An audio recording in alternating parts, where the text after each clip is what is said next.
Hello, I'm Ramon Strauss. And I'm Dan Havers. And we are Venture Homebrewing, and today we're taking over Jaggers Brewing Co channel. And we're gonna have a wonderful guest. We're gonna taste great beer, and we can't wait. Thank you. Welcome. These two nuts have taken over my channel. I don't know what happened. I guess they kind of cornered me in the driveway and was like, we want beer.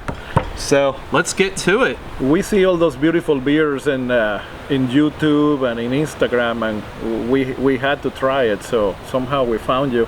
Now I did forget my hat, so I apologize. But thank you, Matt, for having us today with this. This is really an honor. Well, thank y'all for coming down to share these beers with me. I'm pretty excited. I know we've been talking about this for just a little bit. Yep.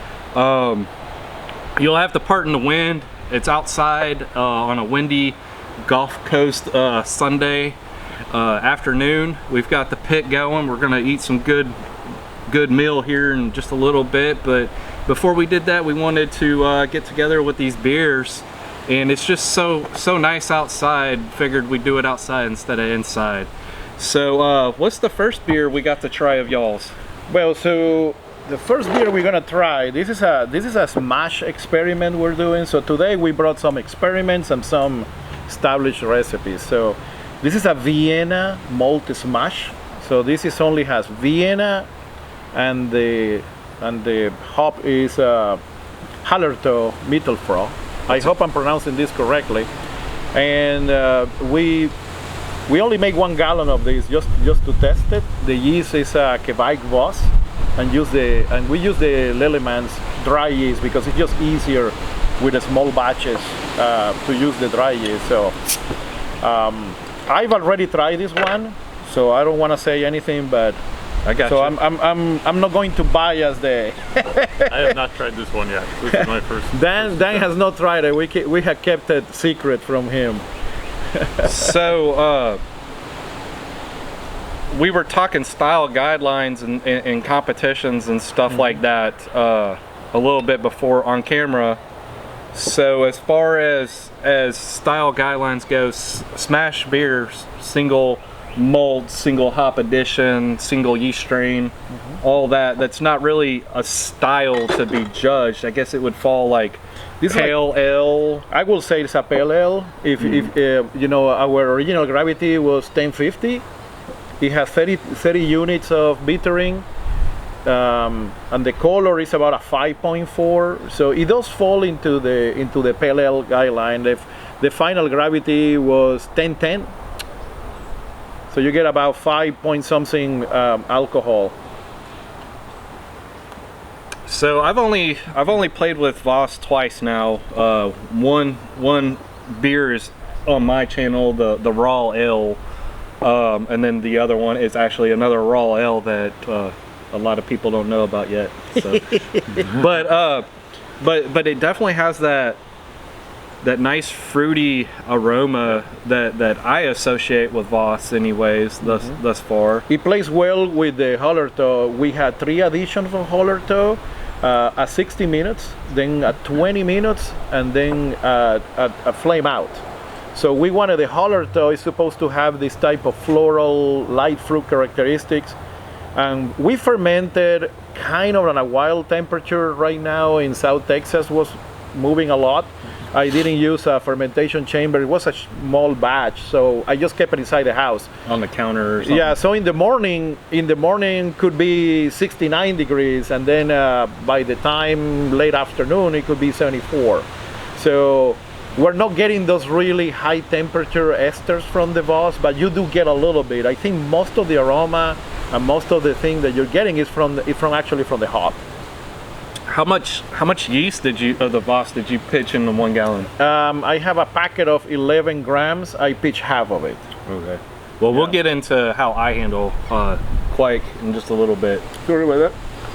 So, on the aroma, it's got a nice fruitiness.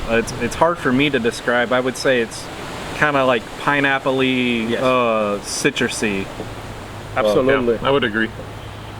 Floral, citrus, yeah.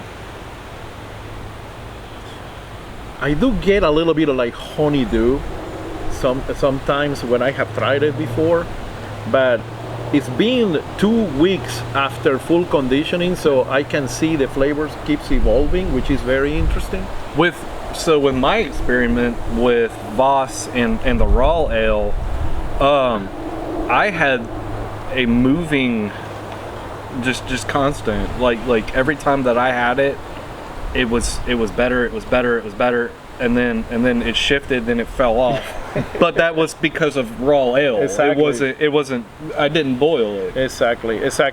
In our case, because we only bottle, after, in my experience with this type, especially when working with Vienna malt, after like 3-4 weeks, oxidation starts creating havoc on the bottle. So, but I think we're at the optimum point right now for this beer, and I liked it a lot. I think Dan and I are going to scale it up and make a full batch with this for as temperatures start going up. I think it will be a nice late spring, early summer beer. What are you tasting? I mean, to me, this is a mild pale ale. It's very quintessential. I agree. The tasting notes, and I guess this is a mixture of the Hallertauer and the Voss. I've get like a little bit of orange, and on the back end I do taste that honeydew. Now that you said it, I was trying to, I might have biased the panel at this point. a little bit, but too, I'm still trying to get that whole sensory thing down, and so sometimes I do need those suggestions of this is what you're tasting, this is what you're smelling, kind of thing.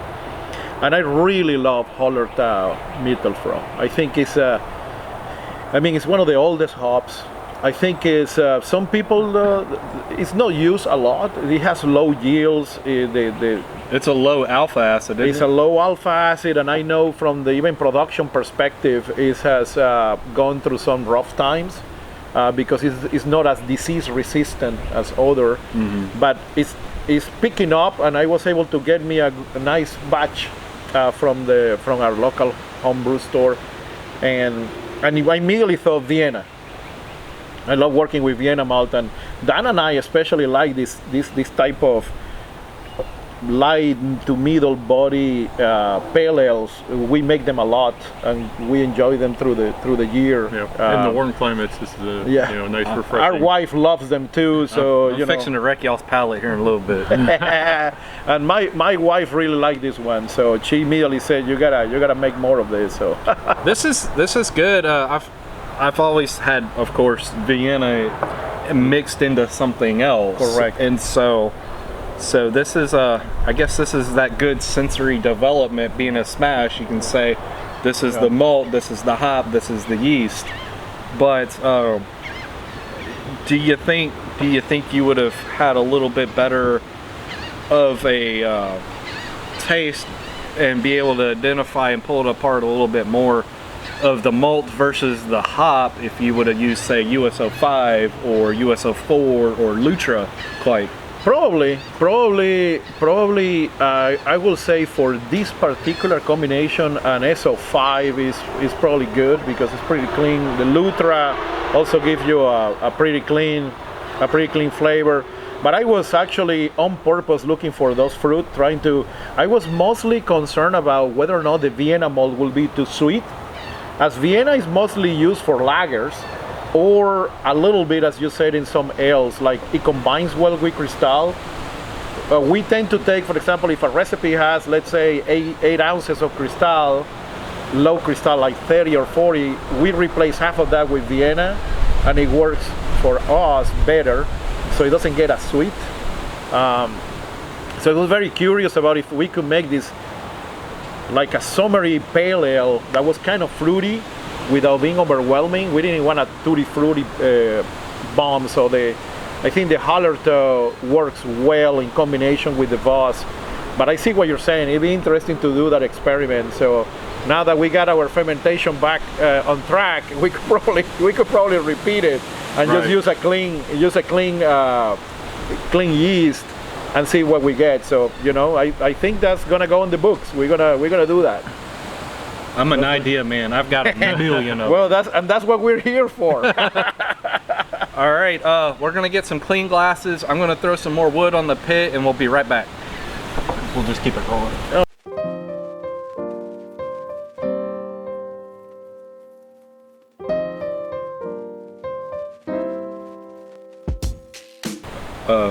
All right, we're back. What else you got for us?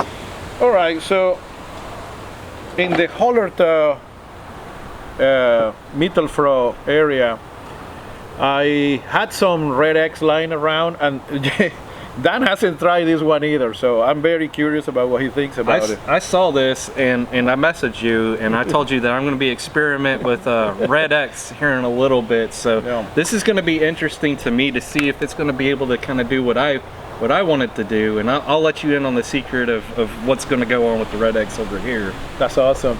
So this is the exact same beer as before. I just replaced RedX with the Vienna with the RedX.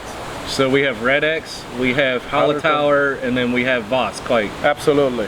Because I have a half a packet left, so I have to use it for something. What are you going to do with it? So, one disclaimer, this one is supposed to have the full 2 weeks conditioning on Thursday, but I couldn't wait. I mean, there's an opportunity for you to try it. So I opened one yesterday just to make sure it was carbonated and all good stuff, and at least from the carbonation perspective, it's ready to go. Speaking of bottle conditioning, how quick do you guys normally drink your beers after you've bottled them? We usually wait the 2 full weeks, 2 weeks. at minimum. Really? For darker beers, 4 weeks. Like we have a stout, and we brought the stout, and we waited 4 weeks to try that one. Yeah, normally, and I've found personally that most beers 2 weeks in the bottle is still really green. Like, and it doesn't matter if it's the pale ale territory or stout territory.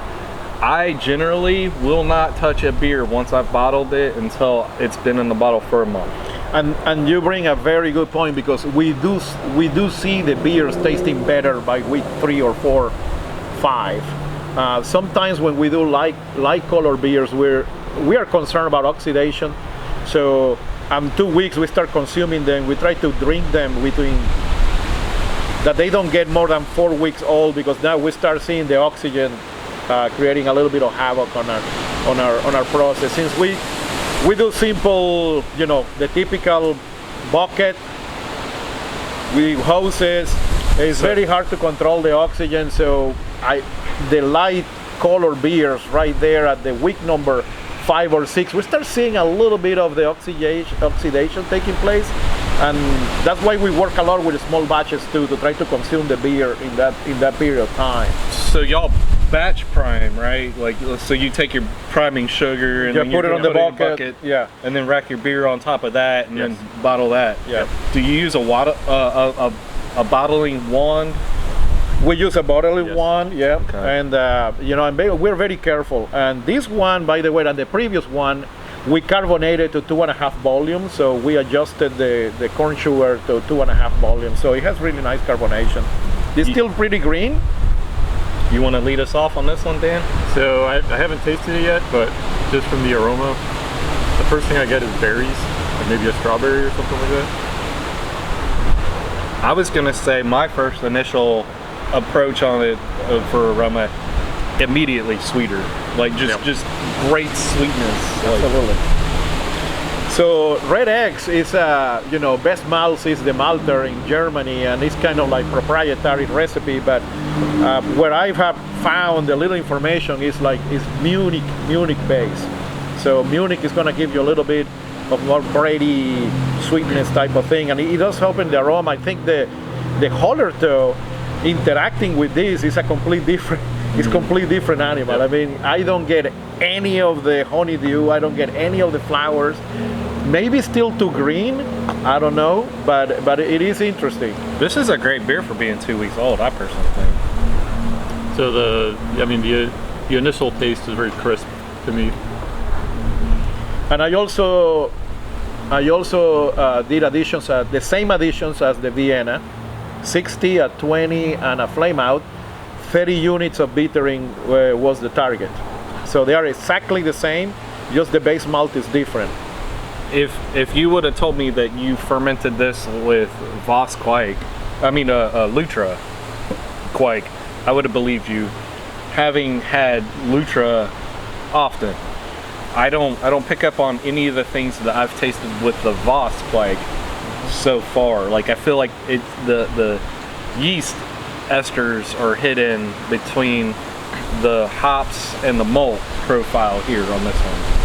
That's interesting that you say that. I think it got a little bit cooler that week, so that might be it. But I think for the Voss and the Hardingdale, in our experience, we really get those fruity flavors when we are like way hotter, 80 degrees and above, and we have had a really nice spring so far in South Texas, so it's not like previous years that will be at 90 degrees now. Yeah. So I think that was interesting, and it was like intended consequences of dealing with the ever-changing weather. I think the Vienna, for a few days during the 2-week period, especially at the beginning, fermented a tad hotter. This one fermented a tad cooler at the time. So the thing that I learned with like Hallertauer and Voss so far, majority of the time when I ferment with Kveik, majority of the time when I ferment with Kveik, I underpitch, and I'm like 2 tablespoons. Oh, okay. And then I nuke it with heat. Like I run it at 95, 93 degrees, and I let it run. And normally within 3 days it's done. Yep. And then because I want to make sure that it's had time to go back and clean up things like the diacetyl and other issues, I will normally pull it out and let it sit at room temp for a week. The first time I fermented with Voss, it like stalled. It had like a Belgian stall to it, which was weird to me. But it took back off. So I was like, hey, you do you, like, and so like I let it go for an extra week at room temperature, and I love Kveik. Like that is a totally game changer for a Texan brewer, especially south. Yep. That saved our life, man, because we were struggling for such a long time. It used to be you could basically ferment in the winter unless you had a chiller or something. Right, yeah, and it's way cheaper in my opinion. And so the way that I control it with heat is, so I've got an anvil temp controller, and then I have an insulated bag, and then I have 2 heating pads. Oh, okay, that's pretty cool. Like that you would use for like a shoulder or something like that. And so I stuff it in there, and normally before I pitch yeast, I go ahead and get that thing heated and going. And so I'll pitch because I know chill. So once it gets about 95 degrees on my kettle, I open up the valve, straight into my fermenter, I pitch on top of that, and then I throw that into my Insul Caterpillar. Yeah, that's awesome, man. So then I just let it rock and roll. We were talking on the car on the way here that we want to do a porch experiment. Like when we get like in July, August. We're gonna pitch probably or Voss or Hardingdale or one of those, and just put it outside and see what happens. And maybe we'll use with the Vienna smash and just take those esters to the next level and see if I can get into the mango and the pineapple and the guava, which I have never experienced those. So the Hallertauer will throw fruity esters that high, and then so all the beers that I'm sharing today, or most of the beers anyways, are fermented with Kveik. Nice. So you'll be able to see, and some of these are yeast that and so you'll be able to see what 93, 95 degrees do. Does. Okay, oh man, that'd be awesome. I'm looking forward to that. So what you think about the? I prefer this one. This you one's like great. better than the other one. That's interesting. This is an easy drinker. It's very, very crisp and clean. That's very interesting. I like the other one better.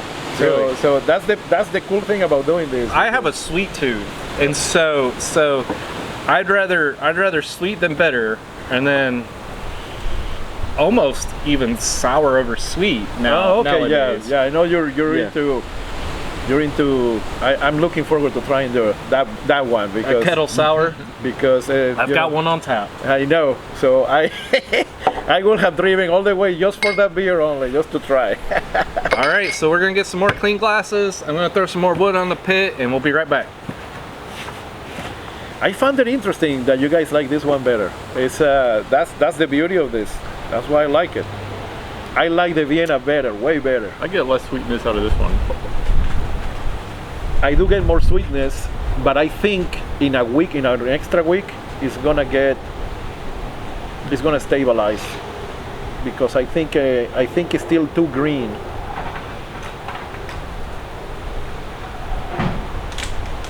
Guys ready? Yeah. And this one Dan has tried, so now you are the guinea pig. Uh-oh. So I'll leave this one off. Well, so we're back and we're ready to try the next brew that you guys brought. What do you got now? So this one is a Rye Red Ale that we brew for St. Patrick's Day. Rye Red Ale. So I'm a rye lover. I've had a few red ales that I like, and it's a St. Patrick's Day brew. It's St. Patrick's Day brew, so we're like, what, 2 weeks removed from St. Patrick's Day, some of that. So this one will be now in its week number 5 after conditioning. So it will be around where you usually will drink them. So did you see my St. Patrick's Day video? I did see you. That was awesome. I love the clover fields with the stout in there. It looks so nice that I went and drank 2 stouts just because I had to do it. That video was a little late, but it was worth it. And you'll get to try that beer. I will try that beer. And so this one has 18% rye in the mash. The mash. The rest is your typical red ale, English red ale, grit. I didn't bring my journal, which I could read you exactly the same thing, but I'll probably send it to you later. Send it to me, and I'll put all the recipes in the description. Awesome. That you've done and you've provided, and we'll just do that. And I don't know if you can see that, but we're really proud of our bottle caps. We get cool bottle caps. That's awesome. This one is a little lure, and it's a red fishing lure. So with the rye that you guys did you use any rice hulls? No, because 18% was good enough to avoid any stock asparagus. We use English hops for this, only addition for bittering. I think it was I used Target, and something happened when we were brewing this beer. So we'll talk about it after we tried it, right? We use Target, just one addition for bittering.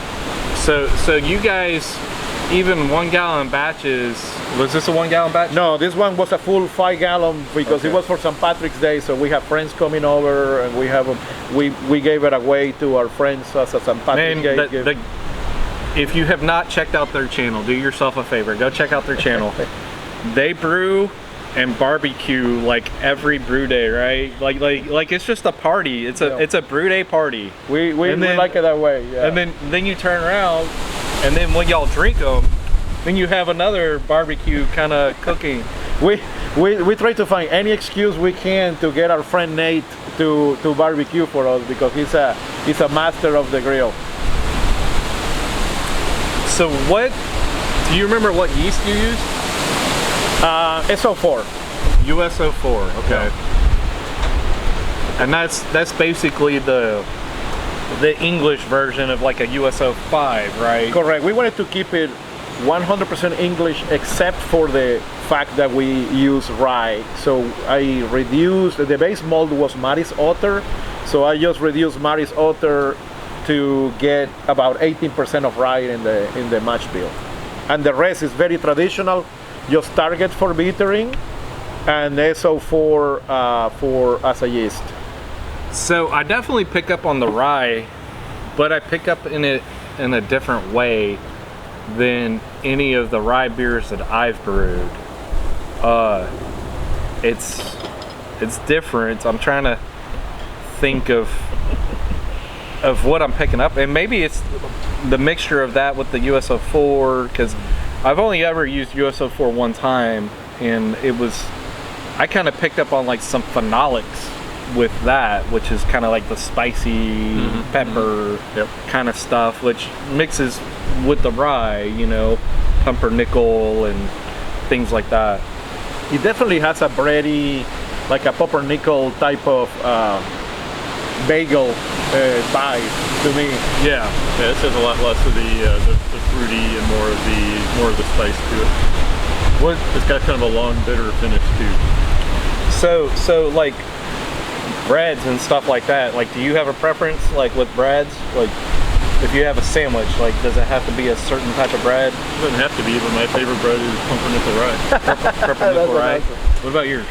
I like sour bread, your standard sour bread. But I do like I like bagels. We're getting a little bit of wind. I'm gonna put it down here. We're getting a little bit of wind out here, which is nice because last year it was 95 degrees, so I like it. So Dan brought up something very important. When I tried this beer the first time, I said, oh my God, this beer is too bitter. This is what happened. So what happened was I got these Target hops, and Target usually comes on a 9 to 11 alpha acids. And the packet say 3.5. So I adjusted the addition because they say it came 3.5. So I put like twice as much. And of course it was mislabeled. So I think I got on the mislabel, didn't trust my instinct that probably was wrong. But you know, you always hear, oh, hops are an agricultural product. So there's variance, but I should have picked up that there's no way that something that is usually in the average 10 is so low at 3.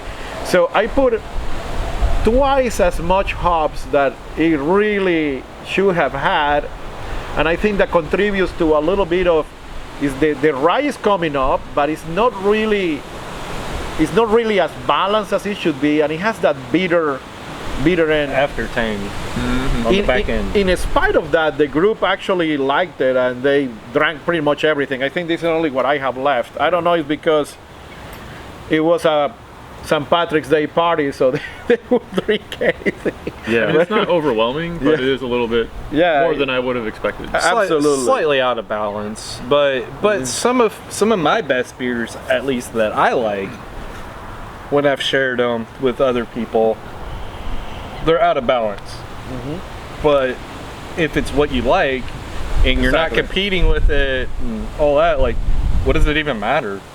And this is the beauty of home brewing, right? It's like, hey, I got a packet of hops, mislabel, I added it, we make a brew. Maybe it's not even possible to repeat unless I try to get back to try to figure out how. I don't know how many bittering units this has now, because I have no idea if the package should have been 9, 10, or 11. I know some It could have been an 8. It could have been an 8, or it could have been a 12. I have no idea. So I will say that the 2022 St. Patrick's Day Rye Red Ale is going to be Special edition. and it can never be repeated, probably. Exactly. Right. You gotta love home brewing for that. That was pretty good. I think the bitterness on the back end, from my perspective, is a little bit off-putting. Absolutely. Just because, like I said, I prefer sweet over bitter, and then sour over sweet, even nowadays. And I completely agree with you. I think I want to repeat this beer, and we want to brew it again. And this time, you know, that's gonna be the key, right? Get the bittering right where it needs to be for the style. And red ales are really nice, especially in our weather. I think of red ales like an amber ales go well with the foods that we eat here. It goes well with barbecue, goes well with tacos, it goes well with, you know, Vietnamese food that we get, you know, the Korean barbecue styles mixed with the Mexican style. The melting pot. The melting pot of South Texas. I think amber ales, red ales are really perfect for that because they tend to be kind of neutral. It has a little of bittering, you get a little bit of spiciness, and they tend to be on the sweeter side, so you get the barbecue. It just matches really, really well. So this is one that we're gonna have to repeat just to get it right. A couple different times. I think there you have a couple variables that to play with to find out which way is the best way for you. And this is interesting because I save a little bit of the RedX, and then you can see it's pretty much it's almost the same color. So we are like in the rye that SMR 15 that we all trying to hit, that is so hard to get. I'm feeling comfortable that our mash bill for this beer is what it needs to be, for balancing sweetness, bringing out the spiciness of the rye. I think the yeast is correct. Maybe an Irish ale yeast will probably work better, like the Omega. I think it's OYL005. I think that we have used that yeast before very successfully. So as you said, there are a couple of variables there, and probably it's going to take us 2 more tries, but hey, that's the beauty of the hobby. We get to make it again and again and again, and we don't have to respond to investors or shareholders. Right. If it All in your own back pocket. Absolutely. Right. All right, let's get some more clean glasses, throw some more wood on that barbecue pit, and we'll be right back. Alrighty, so we just pulled the ribs off the pit. We're waiting for them to cool down, so we're gonna enjoy this stout, right? I'm gonna tell you, those ribs look really, really good, and the smell is intoxicating. He brought them outside. It still smells like ribs coming out of the smoker. I like to think that I know a thing or two about some barbecue. Dude, that looks so good. So yeah, this is a stout and another cool cap. I don't know if you all can see it. Okay. And so Dan taught me how to brew and taught the whole group how to brew. And this stout to me is the one that actually did it. That when I got hooked, it was really, really, really. I think that was the second brew 10 that we did together. Second or third, yeah. Second or third. And how long has taken us to develop this particular recipe? We did, I don't know, 3 maybe iterations before it kind of got settled in. I would say Venture's probably most proud of this brew out of anything. Absolutely. So hopefully you won't break our feelings. You won't break our feelings. So you brewed a few years before you brought him in on it, or quite a few years? Or? I brewed maybe 8 or 10 years before I brought Ramon into it. Okay. But much more infrequent, much smaller scale. So all Ramon's grain, taking it to the next level. All grain No, extract? Mostly extract. Okay. And the first recipe we did with this one was an extract, and we had it was extract, and we had some steeping grains, of course, to get the color. And we just converted that then later to all grain, and it was so close but we kept working on it because we really love this beer, especially for Christmas time. We always make it. We always make it for New Year. So this is our flagship, I would say, our stout. So hopefully you will like it. I'm getting nervous now. Don't be nervous. I drink stouts year round. It doesn't matter what time of year it is. I love them. So one of the things with this particular stout that we like, we don't use any patent black malt at all. This is only Maris Otter. This is only Maris Otter with Cristal, roasted barley, and chocolate malt. One of the things I love about this beer is, it's like velvet. The black is actually velvet. It looks like velvet to me. It's really nice. It smells really good. You don't pick up on any coffee like you do on some stouts,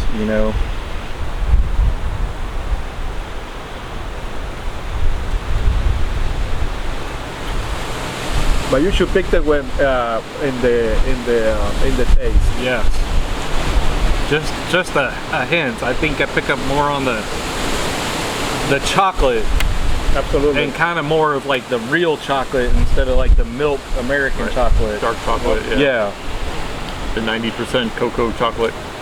And it has some like a pecan to me always. That has that nice, like the pecan candy, or when you eat like pecan pie that is not too sweet. I really like that combination. What do you guys use for the hops and the yeast on this? So the hop is only one addition. We use yeast. Yeast King Golden. Yeast King Golden. And the yeast of this one, so usually when we make it, we use Omega Irish Ale, OYL 005. We have used SO4 when we cannot get the yeast. For this one then, we use that Imperial, the A9, right? The one that's called Darkness? Pog. Oh, Pog. Pog, not Pog, Pog. I think it's A9, if I recall the... I'm gonna have to get my phone, so...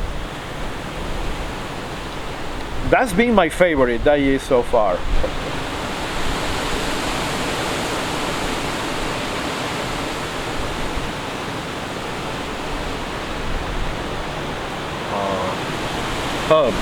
Pub, yeah. Okay. But I think the number I gave you is wrong. Yeah, it's 09 Pub. PUB Pub. So it's insanely highly flocculant. I remember when we were transferring it, it was like I never seen a yeast flocculate like that. Even though Kveik is really good flocculation properties, this one was like in a few days after fermentation, it was like almost clear. Like there was no cloud, there was no yeast. Most Kveik strains that I've ever used, they all flock out pretty decently. Yep. The only one that I ever have problem with is Hothead. Hothead is my nemesis with Kveik. We use it a lot for pale ales, and they were at a problem. You're fixing to have a hothead here in a minute. This is really good. I like it. I think it's a nice, clean, easy drinking stout. Mm-hmm. You could drink this year round. Absolutely. I'd be interested to compare. So this is like y'all's house stout, right?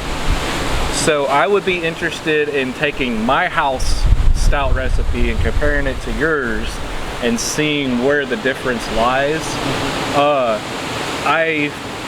I've switched my house stout over to a Kveik strain. Oh, okay. For primarily just being able to do different things with it. But I rotate it out with a couple different Kveiks. Most of the time I brew it with either Hornadal or Lutra, just depending on what I'm trying to do, like what I'm trying to push. That is very interesting. This one we have kept it really English, just English malts, English hop, and English strain.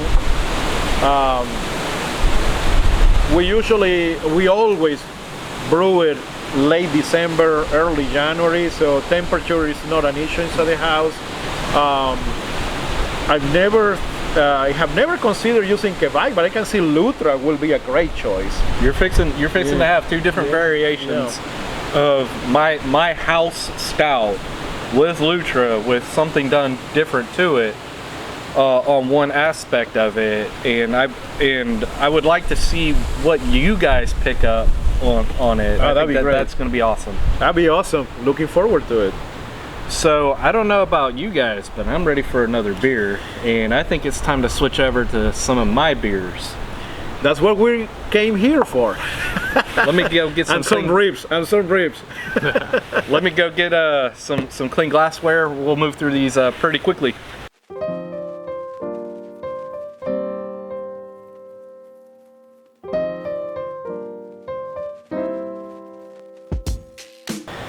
Whoa! This is all right. So I've got 3 beers here in this caddy, and I'll let you guys pick. So I've got 2 stouts. Go ahead. And I've got a farmhouse ale. All of these are Lutras, or I mean, all of these are Kveiks. What would you like? So we just did a stout. Let's do another stout. Okay. So this is my birthday stout. I brewed it for my birthday. I had a party over here, I had quite a few people over. Everybody kind of helped me brew. This is more or less my house recipe stout. The only thing that I did that differently than I normally do is this is with Kveik. Okay, so the mash bill is usually the one you will use the hops, but you just switch out the yeast. Yeah. I swap out Lutra for Hornadal, or vice versa, just depending on what I'm trying to do. When you usually make it, what type of yeast do you use? When it's not Kveik? It's just Kveik. Ah, you always use. So I brew this beer for my birthday, and for Father's Day. Nice. Normally the Father's Day one, I'll use Hornadal. And for like anything else, I've more been kind of like favoring the Lutra, the clean aspect that Lutra does. I do get those coffee notes and the chocolate notes. Yeah, they're coming out really well. Ah, yes, beautiful. It's a really strong presence for. What is your base malt? What do you use for base malt? I use 2-row, just American 2-row for. And I'd have to go look at the percentages. This is a nice beer. I like the bittering. It's really nice because it gets you in front, right? It gets you in front, and then in this smooths out. You get the roasted coffee in the back. So East Kent Goldings and Cluster, I believe. This is a really nice beer. It's really well executed. Thank you. Happy birthday, happy Father's Day. Happy birthday. So I brewed this in December, and it's been in the bottle ever since. Have you found that it ages well in the bottle? So far, generally most of the time, whenever I brew something, and I do 5-gallon batches primarily, I normally leave myself about a 12-pack, and I just ship everything else off. Because of the channel, normally, I'll film something first, and then I'll let stuff go, and then I reserve about a 6 to 12-pack depending on what it is. Some beers, there's been one, and it'll be coming up here pretty soon. I had 2 of them, and I was like, nope. And sent the rest of them off into the world to other people that would be able to appreciate them. This is a really good beer. I love this stout. So yeah, we're definitely swapping recipes. I love this stout here. Yeah, it's really good. I got a lot of nuttiness out of it. Yeah. So it's interesting. This one was Lutra. So it was a Kveik, but it stays fairly clean. So I wonder with the Hornadal how I treated this one differently than I normally treat Kveik. I pitched the whole package. I let it ferment at room temperature. Room temperature in my house is about 72. I don't sweat at home. I just don't do it. That's easy, great. Very nice. Just a really nice brew. Thank you. I like it. Beautiful.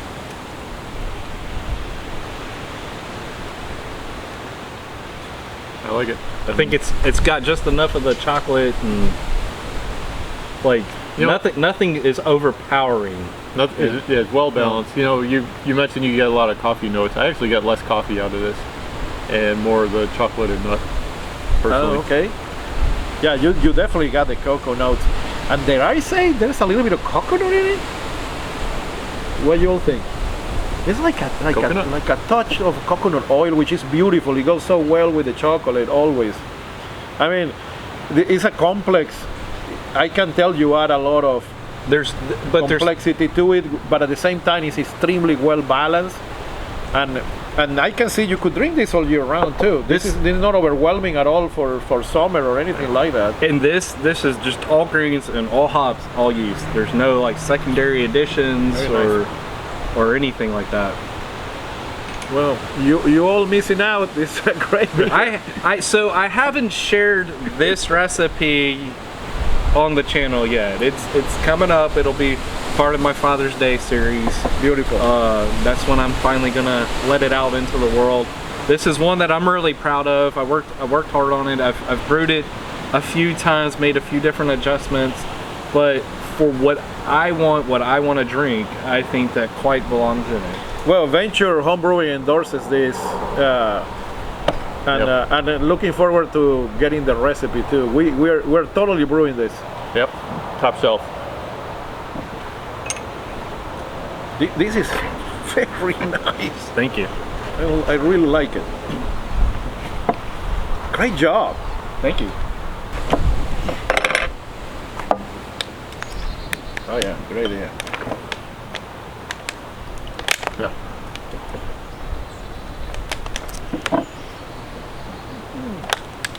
Thank you, sir. Yep. I think I need more. I think I left a little bit of foam in here.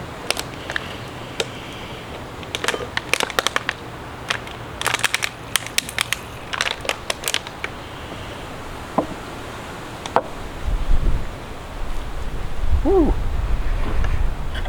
I told you Dan had a great palate. Way make better this? than mine. No, my mother-in-law made it. That's nice. Oh, it's pretty nice. Oh, let's put it back down here. All right, so we got our glasses rinsed. This is gonna be another stout. Hopefully you didn't see the label, but so this is the same base recipe. This is all gonna be secondary and all that kind of additions to it. Oh, okay. Oh, I cannot see the label, so I had to get the side pour.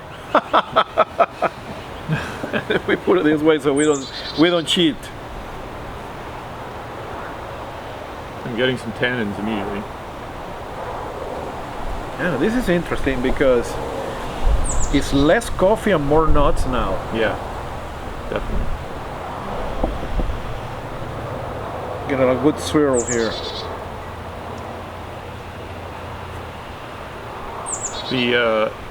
The aroma is kind of reminiscent of a Cabernet or something. It's almost like wine-like to me. It'll make sense probably a little bit to you here in a minute. This one is nice.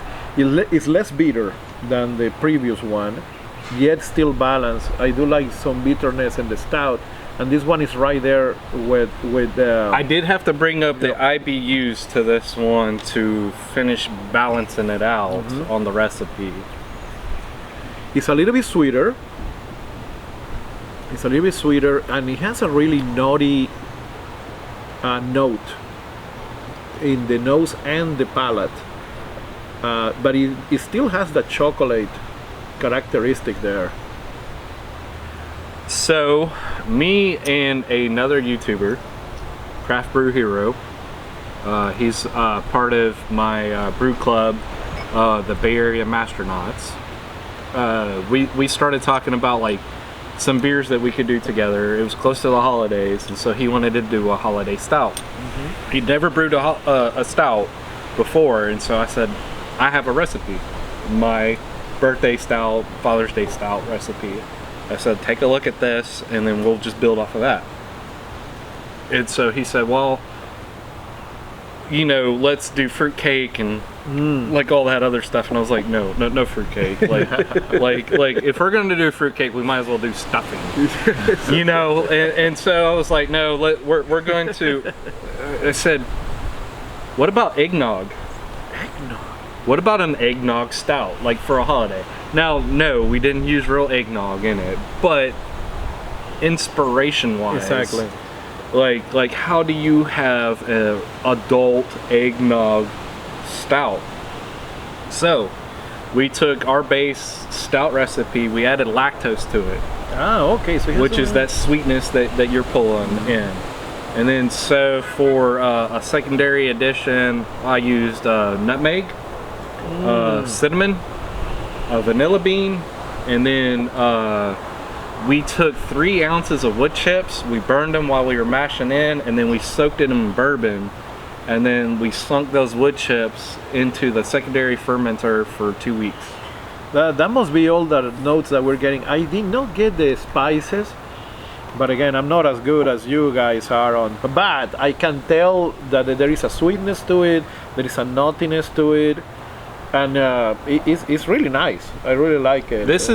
And so when Thomas and I, when we shot our video a few weeks ago, I said it's a very complex beer, and it's reminiscent to me of like the Russian Imperial Stout aspect. But this is on a baby level. Absolutely. This isn't like a 15. It doesn't feel heavy now. Yep. This is something that you could drink at night. You know, when you're trying to wind down, maybe have a second one, and not be hungover the next day, have poor decisions or anything like that during. You know, like you're not. At 7% on this one, it's a little higher. Doesn't feel like it at all. Right. It's really, really, really nice. I'm interested on that comment you made, Dan, about it has like a Cabernet type of quality. Mm-hmm. And I think that you're pulling that from the wood chips and the bourbon. Probably the bourbon's coming through there. Yeah, like the vanillin and the charredness of all that, bringing it through. Yeah. Like we were trying to mimic, like, you know, like that barrel aged aspect a little bit. Because the nose note is really nice. I cannot say I can pick up the different elements you mentioned, but they are working together really well. Super well. And I have no experience with lactose or things like that. Something that is interesting. You work a lot with that type of things, and so this is the first time I've ever used lactose. Lactose, you're right. Lactose. You have used lactobacillus, which is different. Bacteria. That tells you I don't know anything about it, right? Bacteria versus a sugar. Yeah. Versus a sugar. Yeah. No, I love this beer.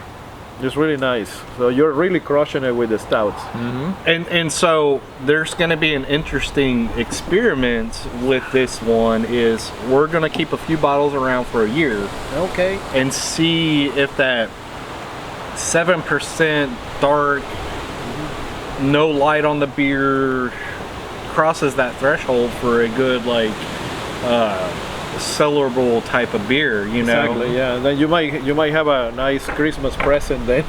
yeah. Maybe. You know, we talked about some of the oxidation problems and stuff like that off camera, and like maybe if there is some oxidation, maybe it'll turn into that like sherry, more cabernet type feel. Yeah, and you saw we just did a barley wine for Christmas that right now is on secondary. It's gonna stay there for like 9 months, and I doing the research on the style, it says that oxidation is expected, right? Because it has to be. It has to be, right? So I wonder, is we've been fighting so hard to avoid oxidation, and now we know oxidation will happen, but I was not aware of those type of sherry notes and those type of notes that can make the brew more complex. So in a way, oxidation is kind of desirable. You probably still want to minimize it, as much as possible, but because naturally some is going to happen. It's going to happen, yeah. Oh, this is a great beer. Thank you. Really nice. I love it. I'm fixing to go get some clean glasses, and then we'll hit my third beer, and then I think it's going to be time to eat, guys. Absolutely. Alrighty, so we're back here with the last entry in all of our beers. This is a farmhouse style. This one is actually featured on my channel. This is Hothead Kveik. It's a farmhouse ale, and man, I'm excited to see what you guys think about it, because I know that y'all are not only just Kveik fans, but you're also Hothead fans too. And I have my own issues with this beer, but I can't stop using Hothead. Well, and we saw it being made on your channel, so you'll have to forgive the overcarbonation. So this is so looking forward to trying this.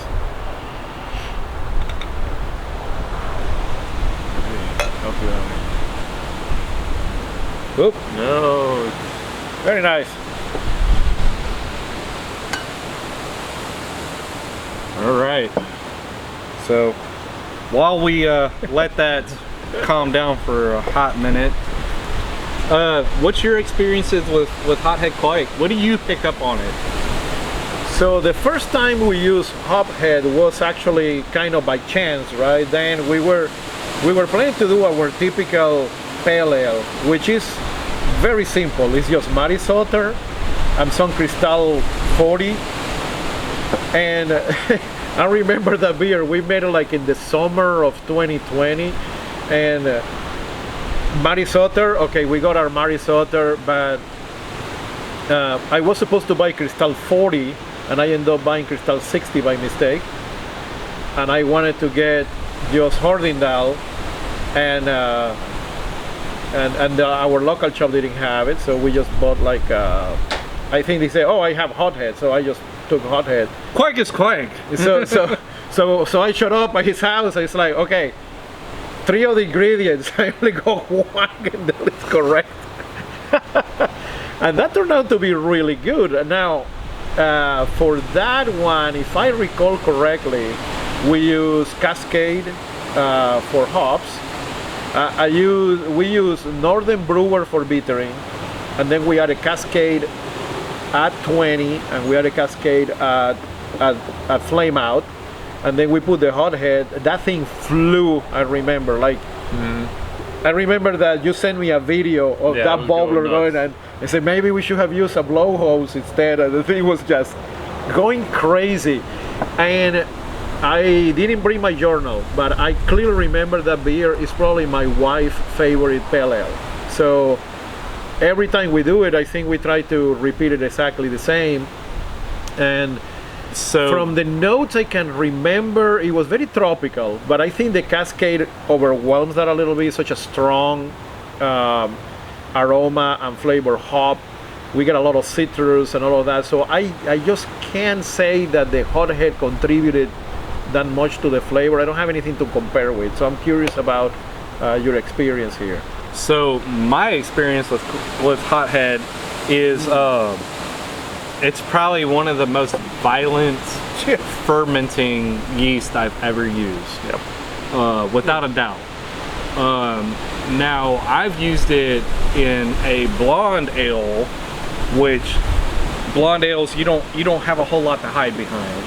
You just have basically, you know, your malt, your hops, and your yeast, but it's supposed to be such a clean beer that if you don't do something right, it stands out. So I was like, instead of a smash beer, it's hot, it's summer, it's Texas, let's do a blonde ale. You know.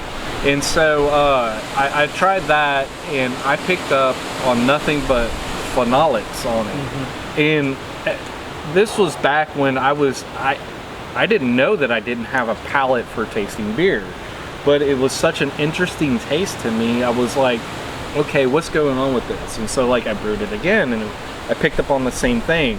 Well, then I started getting into the Belgium realm of things, and I was like, oh my God, okay, so this yeast kind of belongs there with all the phenolics that it's throwing. No question about it. Like what do you brew in the Belgian world that would be that? And so I was like, okay, like the Saison, the farmhouse ale type of beers. And really, I think that this beer is an exceptional beer. Of course, it's over-carbonated, and I've had nothing but issues whenever I go prime with Kveik, because it's sea sugar and it just takes off. And so what we've been doing is to control that. We just leave it in primary 2 weeks regardless. Right. Even if the fermentation is done in 3 days, we leave it the full 14 days. I left this in the fermenter for a month. For a month, and you still got this ferment. I cold crashed it. We have never had that problem before. Did you use a secondary or just one vessel? Yeah, because we usually leave so I don't do secondary anymore, especially because I don't want to oxidate my beer. I don't want to take the chances of oxidation and infection. Yeah. So, you know, This So is to me, interesting. the secondary helps with the overcarbonation. Like if there's something prone to overcarbonation, the secondary to me helps with that. Yeah, and the ones that we've done with hothead, we leave them 2 weeks. We always use the same procedure for every ale. 2 weeks, even if the fermentation was done in 3 days, we leave it 2 weeks. And then we always prime, especially this type of beers, to we just use 5 ounces of 1 ounce per gallon, right? So and we have never had overcarbonation problem. I used 3 ounces of priming sugar. Just, so So the brews I've made before I started working with you, I've had overcarbonation issues a lot like this. And then after I started using the secondary fermenter, that issue largely went away. This is the only beer that I make that is overcarbonated. Everything else is almost borderline undercarb. Oh man, this is nice. What type of hops did you use here? So East Kent Goldings for 60, and then Saws for the last 5 minutes. It's really nice. It does taste like a Belgian blonde ale. You're right. It does have that, like a left. If you ever have a left, it does have those notes, and it's really nice. I do get some. I don't get a lot. I don't get any fruit, but I do get those floral notes. Fruit. You do get fruit. I get pineapple. I get tropical. Pineapple. Yeah, you're right. But I don't get. I do get that flower. You know, those type of flowers that smell like honeydew. I do get a little bit of that. I honeysuckle.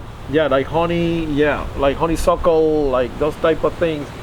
It's really refreshing too.